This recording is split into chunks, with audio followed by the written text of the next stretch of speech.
Hey everybody, this is Dani Valent with you, and you are listening to Dirty Glass. This is our occasional crossover podcast between Dirty Linen and Over a Glass, which means, yes, we are delighted to be joined by the incredible Shanteh Wale, who hosts Over a Glass. On Dirty Glass, we do talk drinks, we share stories, we ask one another questions. This is the crossover pod that you need. You need to imbibe it. Shanteh, welcome to your own podcast and mine. It's always a pleasure to see you. And exactly what you said, to be able to ask the questions about the food and wine world that I feel like you always have the answers to, or at least can lead me somewhere, is always so nice. And it's lovely to see your face. Yeah, well, likewise, lovely to see your face and hear your dulcet tones. Shanteh, I want to ask you, what have you been up to? Oh, it's business as usual here. I haven't been flitting around the country like yourself. It is just wine every day at the moment. So this is the thick of kind of review season. We have deadlines that have just come up for Holiday Companion. So it's all about just pounding through wine. I can actually see some of the space on my floor and in my garage at the moment, which is a breath of fresh air. So it's business as usual here. What is a day in the life of a wine tasting professional like? Oh, it's very glamorous. No, it's really not. It is, I try to wake up, get my son off to daycare, have a cup of coffee and try to sit down before 9 and get started. But sometimes tasting wine before 9 o'clock and before I finish my coffee is a bit of a task. So it's about getting the wines lined up that you need to look at. And that can be a mix of things. So sometimes, the really top wines take quite a lot of time. I'm doing a bit of wine for New Zealand at the moment, and that, I'm not as familiar with some of those areas. So it takes a bit of research to look at what's the vineyard site, who's making the wine. But then there's some wines that you know their story, you know them, and you can really just kind of get stuck in and pound out the kind of words that you need to write. So it's a mixed day. There's certainly times I have to get up and shake it out, get outside, water the plants, do something else, and just give my mouth a bit of a break. But it's also a pleasure because we do know the work that goes into getting this into bottle for it to look good. And so you need to be in a good space when you're looking at each wine. And so when you're tasting wine at home, is it you don't taste it blind? Like you always know what you're tasting? It depends on which kind of publication you write for. For Holiday Companion, it is everything's bared. We have notes on the wines. We know who the producers are. We know the sites. It's a different contextual way of kind of looking at wine. And I think that's important because we're designated to a region. You really get to understand who are the people, what's the vine age there, what's the history of the region, and you have a connection to them as well, which I think is important. It is a different way. It's not always the best. I'm not saying it's the best way to look at wines, but it certainly gives you a different sense of meaning when you are tasting them because you do know, these people behind them. And given your connection with the wines and, their stories, how hard it is to get the wine into bottle, like what sort of emotions do you go through when you, take those sniffs and sips? Yeah, it is emotions that you go through. That's totally right. You want the best for everybody, and you hope it's been a good vintage. You hope conditions have been good, but you understand that there's fluctuations within that as well. I tasted one of Bridget Mack's wine the other day from Workstat, and we had a chat on the podcast about the winery incident that she had.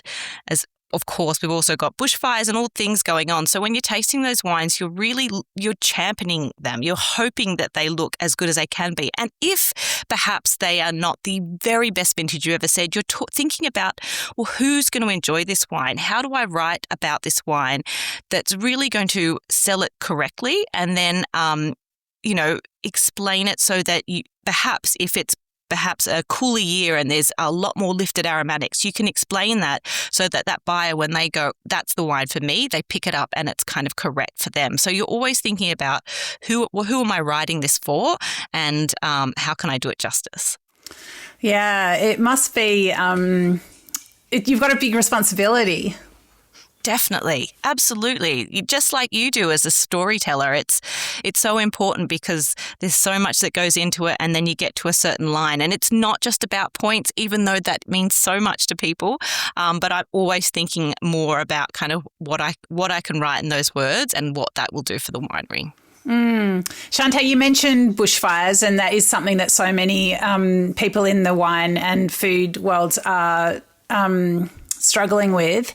I've tried to support where I can, and I bought half a dozen wines from Mirth Vineyard, which is a Victorian winery that was about to, really go to market and launch, and had so much of their production destroyed in the Harcourt Cool Stores fire. Drinking a wine like that, we just had some of their lovely village wine, Sangiovese with a spag bowl the other night, and it was delicious. A really nice sort of Tuesday night partnership, but also there's all that all the heft of the anguish and the heartache that's part of that their story. I don't know them personally. Hopefully I'll meet them one day and just give them a hug and tell them that the wine's delicious. But what how are you processing these tough stories of loss?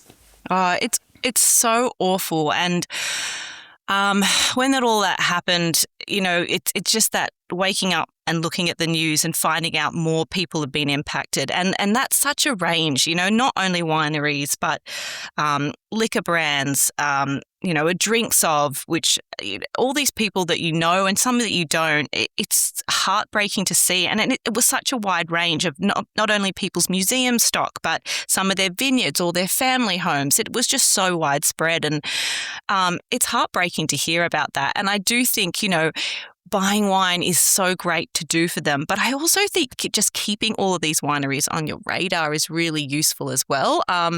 Something that was mentioned from some of the wineries just to sign up for some of their wine clubs. They may not even, some of them don't even have any stock to sell. But in the future, knowing that they can rebuild, knowing that their database is growing means they just have access, to tell you, hey, by the way, we've rebuilt, we're starting to get on track. Here's how you can support us. So if you don't necessarily have the funds to go out and buy cases of wine from them, I would just say keep them on your radar and sign up for some of their wine membership programs, which are often really rewarding in themselves.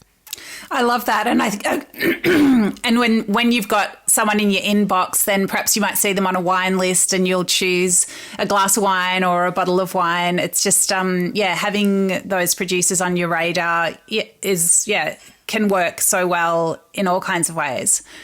And it means so much to them. I think that everything, it gets lost because there is going to be something else down the track and there's somebody else you need to pay attention to. So I think that, doing these things, giving them a little bit of support, it really does mean the world to them, and it does go back to them. Like you said with that Mirth staff, that is going to go, that they'll hear about that and it will mean the world. So don't kind of minimize what you can do in the small ways. So we're going to add to the show notes some links to Wine Victoria, ways that you can support Victorian wineries impacted by recent bushfires. Thanks so much for drawing attention to that, Shanteh. And thanks for supporting, Dani. Oh, well, I think, if you can do good by drinking wine, it's kind of pretty good. It's a kind of win all around. So I'm up for that. I totally agree. But not everyone is drinking wine and not everyone is drinking cocktails when they go out, or at least not ones with alcohol. And non-alc is you can't call it a trend. It's a movement. It's a change. It's reality. And I'm getting emails at the moment, from top cocktail bars that 30 to 40% of their drinks are non-alcoholic. So they're really, it's really startling. And as much care goes into those drinks as it does into the more traditional, spirit drinks. I mean, what kinds of conversations do sommeliers and wine professionals have about the move to non-alcoholic drinking?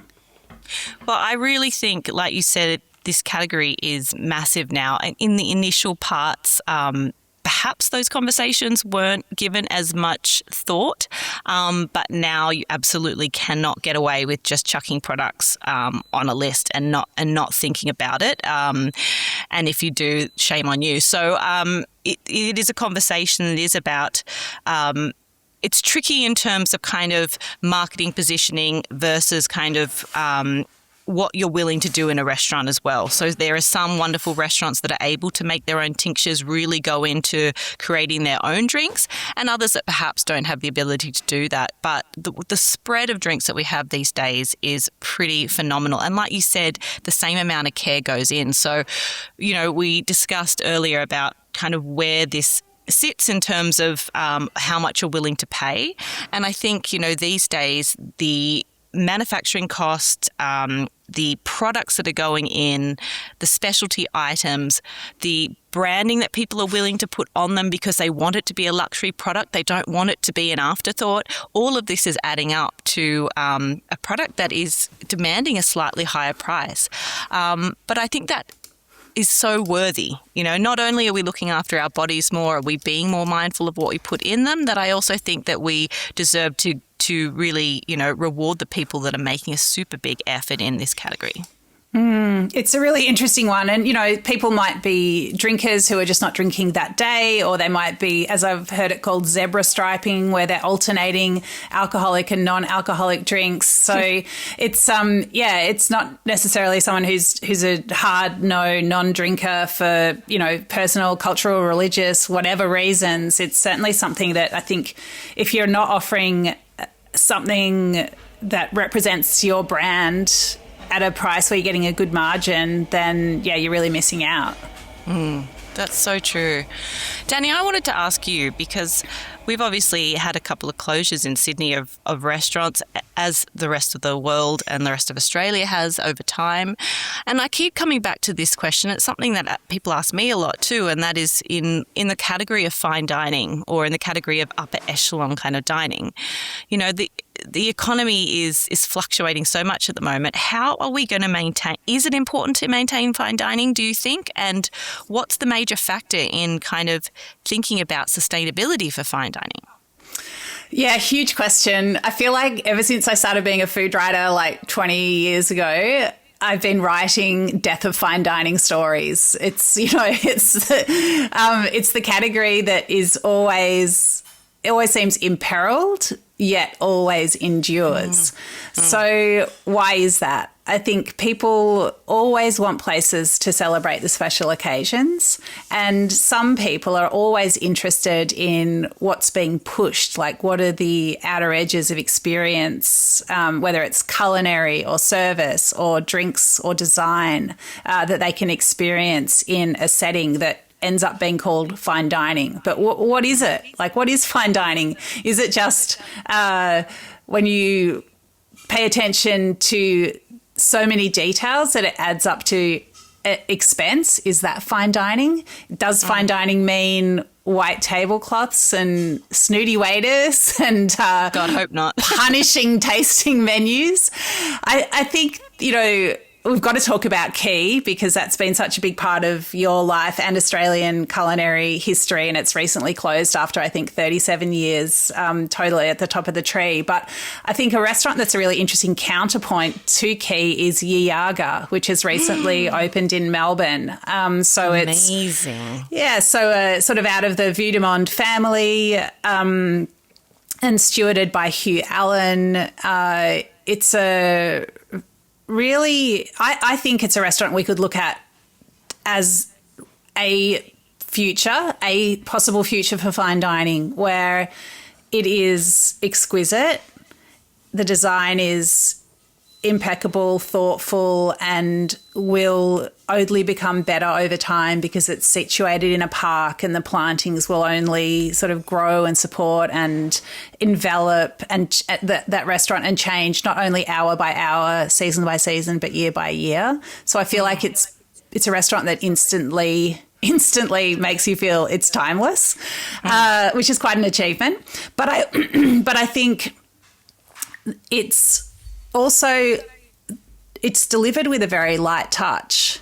So people are warm, friendly. You feel like they're standing next to you, trying to create a great experience, not looking down on you, wondering if you're going to use the wrong fork. It's a very calm and warm experience. And that's that's all to do with the team, but I think it's also to do with the way the room's set out, where there's a flow to it. There are curved lines rather than sharp ones. But I think what you also see is a simplicity to the food. You can't talk about fine dining without talking about commerce and how much things cost. It's actually such an interesting time to talk about it with all the conversations that are going on at the moment about Noma, which if anyone's been keeping up with that on social media, there's an ex-employee who's calling out Noma and Renee Redzepi particularly for, some really poor behaviour over the years that has impacted staff members considerably. So setting that slightly to one side, I think like that sort of 3 Michelin star dining happens in an economic context. And I don't know, Shanteh, I haven't really thought this all through, so I'm sort of feeling my way through this tricky topic. But when you're trying to do everything at a super high level and you need to charge a certain amount of money for it at the other end, it's highly unlikely that something isn't going to give. Mm-hmm. Is that how much the suppliers are paid? Is it how hard the staff are worked? Is it that you need stagiaires, free labour, to bring it to fruition? Is it that you need to add an extra X $100 to the bill at the end? Like, where does it give? And I think fine dining, we don't have Michelin stars here, but at that high level, often what's given is the stuff that the diners don't see, and that's the way that the staff are treated. It's perhaps whether or not the producers are paid. There's all kinds of places that it can come undone or pull away from values that you and I might hope that businesses are aligned with. Sorry, I'll just quickly finish because I'm coming back to Yiaga. No, go. And I'm not in that kitchen. Like, it seems lovely. It's an open kitchen. It doesn't seem like there's anything dastardly going on there. Who am I to say? It feels good. But I think what gives there is the complexity, whereas the food, not to take away anything from the thought that goes into it and the creativity, the intelligence, but I think what I'm seeing less of is complexity on a plate. Like, the number of touches on each plate are fewer than you might see at, at 3 Michelin star restaurant X in France. There is a directness and a simplicity that I think diners are actually hungering for. We don't want to be battered with, 12 different flavours on one dish. And we don't need to have, 5 expressions of fennel on one plate. We just want, real fennel, whatever it is. We just want something that's a little bit more direct. So I think perhaps that is maybe where fine dining needs to go, where you look at what gives and you look at what you want to value, and you hopefully make it add up for producers, for staff, and for diners. Yeah, so well said, Dani. And the beauty of this is we live in Australia and we don't have Michelin star, and we can choose what fine dining wants to be. And I agree with you. It's like, change the paradigm, change the model that we're doing. And do people care about, embroidered napkins, or are they quite happy to go without that kind of luxe in terms of, or white tablecloths? Christ, nobody wants to see a white tablecloth, I hope. But I just think we can change the model. We live in a country where we are able to make these decisions and say what is important to us as Australians and what we think is our best foot forward, which is this incredible produce. And I love that you said that paring back, that simplicity. The other end of this scale is these crazy prices of the most expensive sundae, which has got gold leaf or whatever absolute crap. We just don't need that. Well, let's hope we're at the other end. So I like that idea of things that are being pared back, the confidence in saying this is the best cut of meat or this is the best piece of kale that you're ever going to eat. So we didn't really do much to it. And the confidence of service in that as well, in that you said about Yiaga, and that there's an intention, there's a story, there's a decision made behind everything that's happening. And if that comes with a wonderful story, well delivered, great knowledge, then that's what people, I think, want to pay for. So I think that is exciting. And I hope, the word fine dining, we haven't managed to come up with something else, but I certainly think that most Australians these days know that shouldn't be all about the gilded element of kind of dining. And the best comments I used to ever hear when people walked out of Quay or wherever it may be was like, oh, I get why it's so expensive. Or like, oh my gosh, like they knew everything. They knew everything, every story about the cutlery and that's when you think, oh, that's really wonderful to hear, because that's all the work that does go into it. So the future of fine dining, I hope it's there, but I just hope that we can be confident enough to redefine it. Shanteh, tell us about your association with Quay and, how you feel about it closing after all these decades. Do you know, it's been almost 4 years since I left, and I had a wonderful way of saying goodbye, absolutely spoiled, really beautiful tributes when I left. So I kind of said goodbye to it in my own way, but then when the last weeks were coming down, I noticed I felt quite heavy and quite emotional, and I realised I need to do a little bit of my own way of saying goodbye. And I think it was all the gestures on social media of all the chefs putting together their time, and I kept thinking about this incredible web of people that have come through those doors and that are spread out all over the world. I can tell you a sommelier or a waiter that in almost every country that I worked with. And for them to be having their own tributes to the place, it just really made me feel and realise, which I did know, but was that I'm part of something much bigger as well. And it wasn't until someone like Jane Tyrrell posted that, there was 8 head sommeliers over that time and that I was a part of that. I kind of thought, oh my gosh, 1 of 8, that is elite. And I'm so grateful for that. So I kind of needed to go through and look at some photos and find my own tribute to kind of say goodbye. But it was, it's the funny little things that I kept thinking about. The cellar in particular, which I don't know what will happen to that in the new ownership, but I'm sure it'll be stripped out. And I thought about all the graffiti on the walls of all the sommeliers that were in there. I've cried in that cellar. I've eaten pizza during stock take hungover off the floor. I've been wrapped up, frozen for hours doing stock take, and we would scribble on the walls and we would write little notes to one another and we stuck up photos. And that's what made me sad. Like, that's just going to be stripped out, all those memories from all those people. And I just thought, I wish I'd taken more photos of the cellar or in the front bar. It was brand new front bar, and we had these incredible leather, almost like stingray skin, but one of them was loose, and me and a few others would take off and we would write little notes and then we'd stick the bar back together after service. And there was always like a funny little note written in there. And I thought, I wonder what's happening to that little piece. Or the nook above a certain stair where we always used to hit our head because it was just oddly placed. And I just thought, I wonder who the last person was that bumped their head on that. These are the funny things that I just thought of with this place closing, and its legacy will certainly live on. And I feel grateful that I got to have 11 years as a huge part of my life. Well, Shanteh, tell me about the girl that walked into Quay, and how different is she from the person who walked out 11 years later?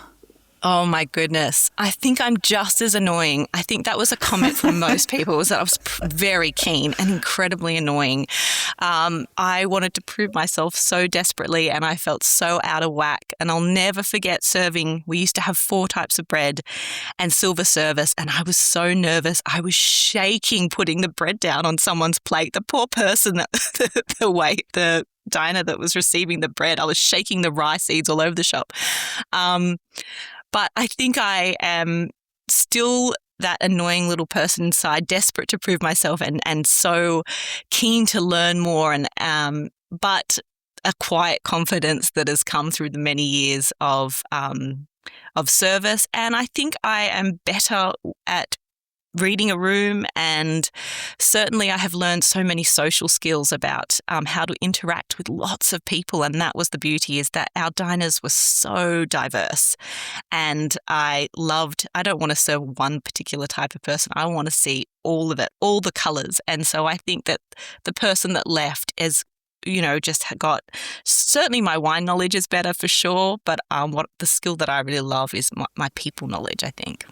And, now you're living out of the city.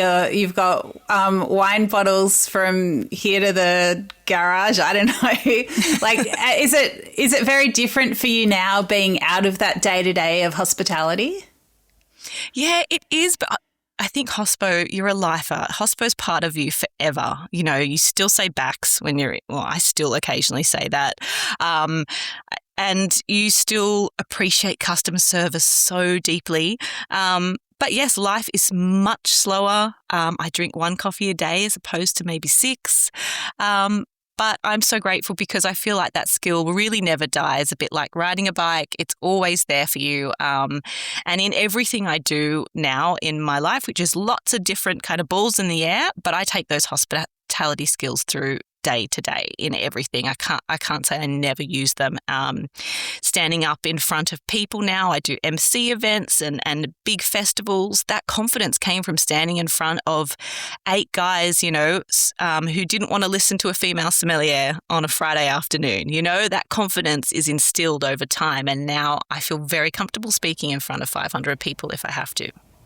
Yeah, I'd love to see you go and speak in front of 500 people, but come out with a bread roll between tongs and just look at your steady hands. That's right. Those round bread rolls, they'll get you. But no, I could confidently do it, I think.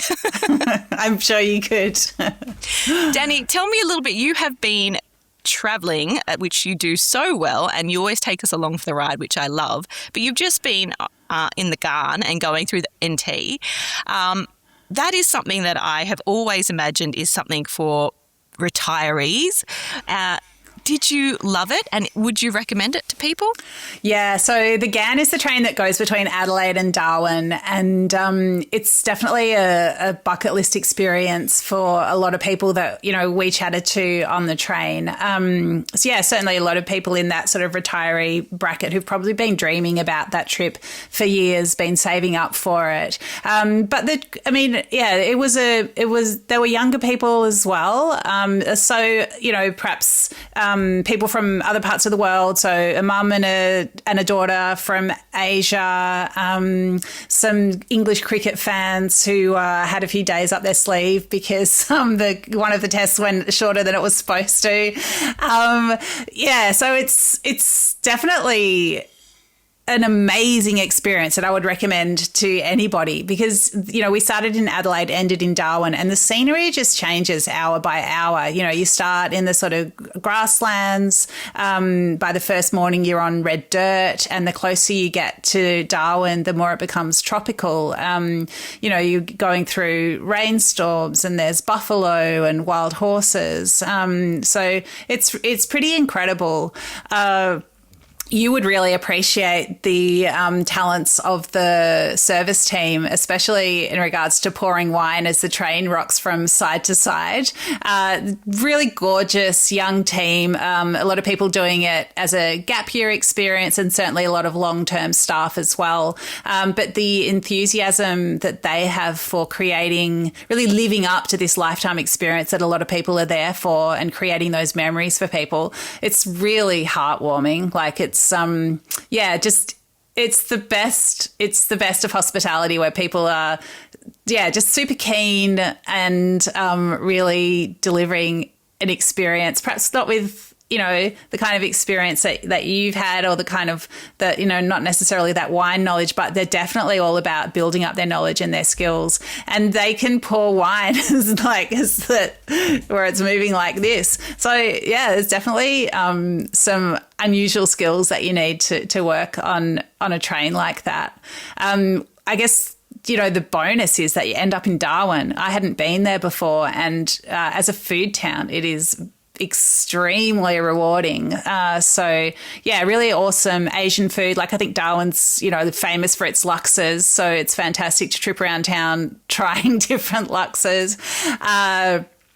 Yeah, but there's the Darwin Sailing Club is a classic spot. So overlooking the mangroves and the water and the sort of steamy haze of the horizon, sitting there with a lemon, lime and bitters and just, listening to the birds and, counting my blessings. It was a really special trip. Highly, highly recommend it. Oh, that's so good to hear. I know that people, my parents in particular, they really want to get up to the NT and they're thinking, do we fly? What should we do? I'm going to get them onto this because I think that sounds wonderful. And just to see the landscape of our beautiful country, which we wouldn't necessarily see for very long if in a plane, that's really awesome. Yeah, definitely. It's an amazing way to see the landscape and to get a sense of the scale of the country. You're not travelling that fast. I think it's like 90k most of the time. You unlike if you're driving, you can just gaze for hours out the window with a cup of tea in your cabin. So it's really great. Felt super lucky to be doing that. That's so cool. Well, thank you for taking the videos because I loved watching them. Now, I do want to ask you, you've recently gone up a notch into wine nerd territory because you got yourself a Coravin. I did. So I have been, excited at the way the rise or progress of the Coravin culture has made great wines accessible by the glass in restaurants. But I was, that gal who would open a bottle of red and optimistically have a glass and then over the next couple of weeks, maybe I've been out too much. Maybe I forgot it's there. Maybe I'm, just not drinking that day. It turns to vinegar in the cupboard. And that's terrible. That's a waste of it's a waste of money. It's a waste of all the work that's gone into that bottle. I think a Coravin has been a great investment because it allows me to open wine of any quality and keep it for as long as I want. Totally. And I think there's always a time to be able to say, oh, we've got a bottle, let's drink it, let's get friends round. But in terms of being a bit more mindful about your wellness as well, it's great to go, I don't have to finish that bottle. And I think in Australian culture, we've often said that, it's open, just have another glass. And I think being able to have that autonomy to say, no, that's enough for me is amazing. And I use my Coravin. I have the Coravin Timeless and I also have the Sparkling Coravin, which I was actually gifted from John Fink when I left. And as somebody that opens lots of different wines, it is so useful for me in tasting.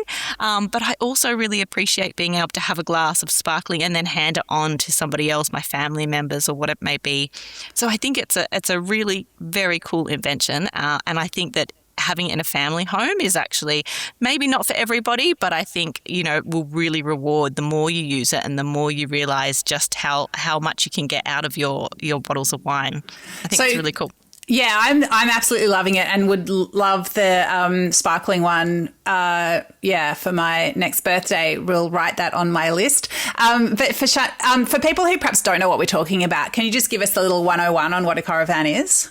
Yeah, so this is an invention from a wonderful man called Greg Lembeck, and he actually worked in mechanization of kind of surgery in it was actually chemotherapy in particular.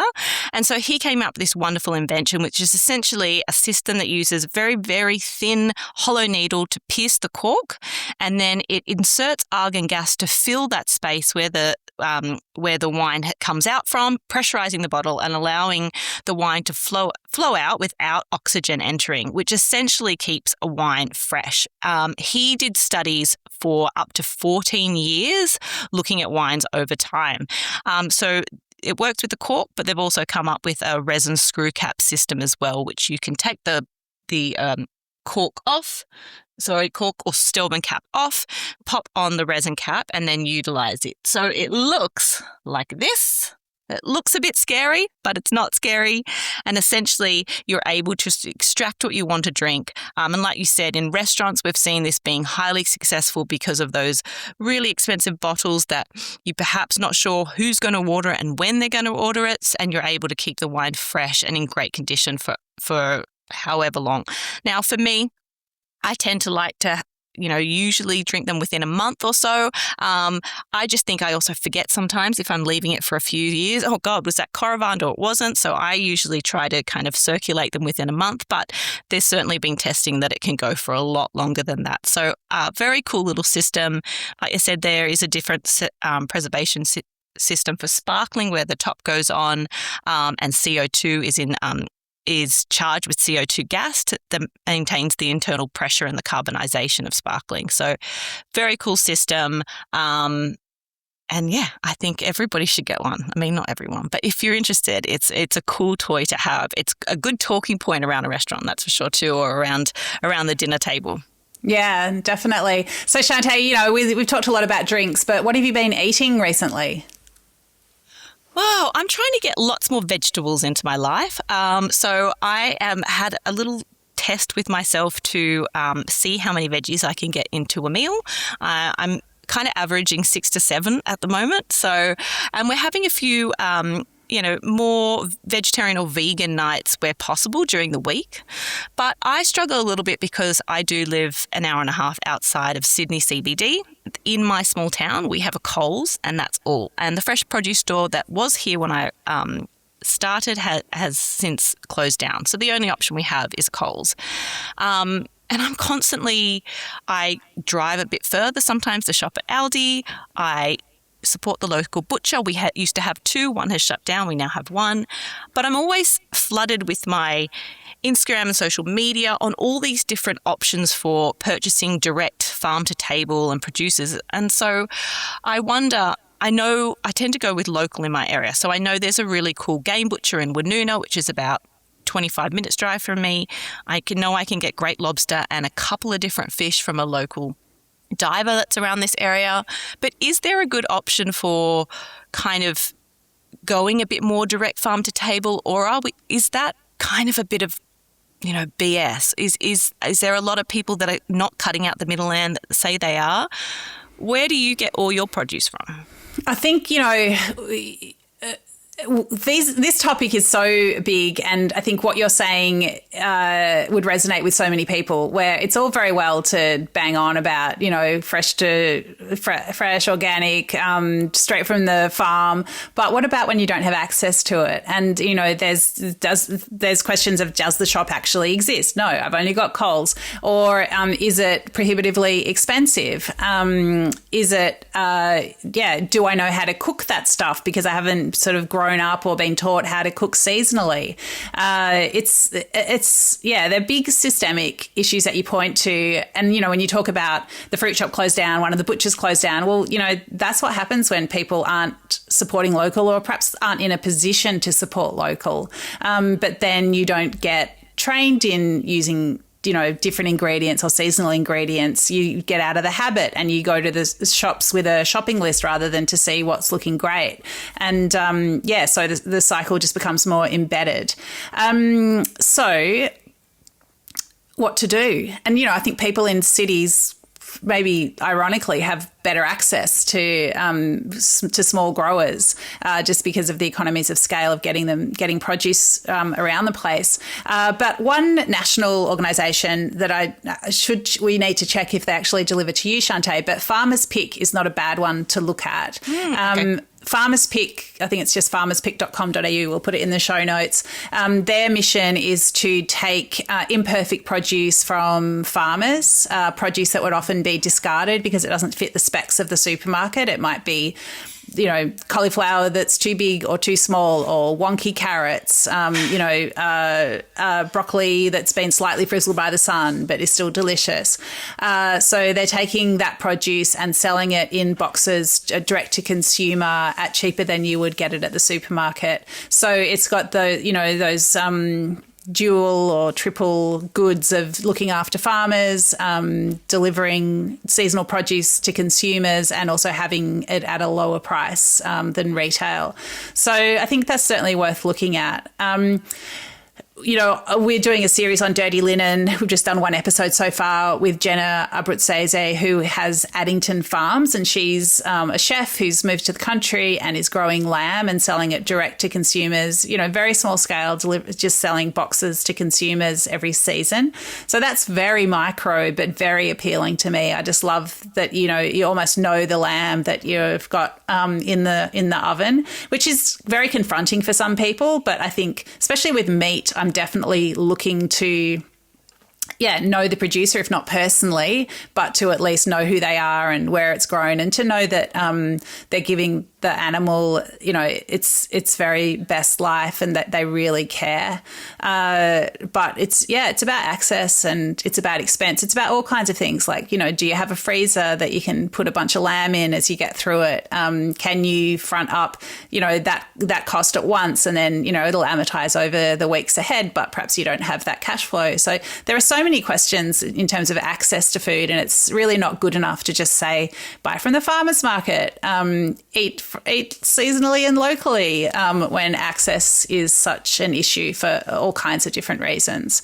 But I suppose at the very least, I love the questions that you're asking, and the intention. And then it's, are we living in a society that supports those ideals? And I think that's when you mention local too. I think that it is harder sometimes to seek out. I prefer to only have seafood if I can get it from that local producer, and if not, I usually go without. And it's the same for me too. For me, any kind of meat, butchery, I refuse to get it from the big supermarkets. But yes, it is harder to kind of source out, but if you can support local where you can, even if it's just going to get eggs from somewhere different, and I know we're all time poor, so I think that's really good advice. And it's good to know that I will check out, it's already on my farmer's pick, to have a look at that, because that would be really great. We will see if they will do delivery. But, I hope so. Yeah, absolutely. Shanteh, it's always so good to catch up with you. I could talk for hours, and we didn't manage last year to have our meal together at Circle. So can we try again for this year? Yes, absolutely. I don't know. Well, actually, I can give you some dates. I'll be in Melbourne, so let's try and sort that out. That would be so nice, and we can taste something delicious as well. I mean, I know we often do these talks at 10 in the morning, but by the time we finish chatting about food and wine, I'm thirsty and hungry. So, so am I. So for people who don't know, but maybe we'll be there on the same night, we're going to go and have a meal at Circle, which is a very, very wine-focused restaurant in Melbourne, in the CBD. And yeah, just doing excellent things. Certainly got the Coravin busy there, just introducing people to fabulous wines. And I will have to start saving my pennies, that's for sure. But I was in Sydney the other day, and I was really surprised. I went to the International, and I took my mum there, and I said, let's go there. And I thought, should we have just gone for a casual little lunch somewhere? But they had a $25 pizza, a pasta, little half glasses of wine we could have. And we walked out of there with not, as much as you would spend if you went to your kind of crappy cafe down the road. And I was like, you know what, these great restaurants are doing lots of good things at lunchtime. Don't just overlook them, because that you may be able to have something so sensational. I had a pasta that was handmade, hand rolled. The sauce was immaculate, and it was under $20. Wow, that's amazing. Yeah, but you're so right. There are some super keen deals there. Those restaurants are really worth supporting. Thanks, Shanteh. Thanks, Dani. It's always a pleasure. Thank you for all your answers to so many of my questions and letting me bug you. And it's always a pleasure to see you. I hope we chat again soon. We definitely will. Thank you too. This is Dirty Linen. I'm Dani Valent. We bring you untold stories from the food world. Real, raw, unafraid, hopeful. We're driven by a belief that food provides endless opportunities for learning, connecting, and creating the world we want to live in. Delicious, open-hearted, meaningful. If you know a story that needs telling, get in touch. Write to dirtyLinen@deepintheweeds.com.au. Thank you for listening. This is a Deep in the Weeds production.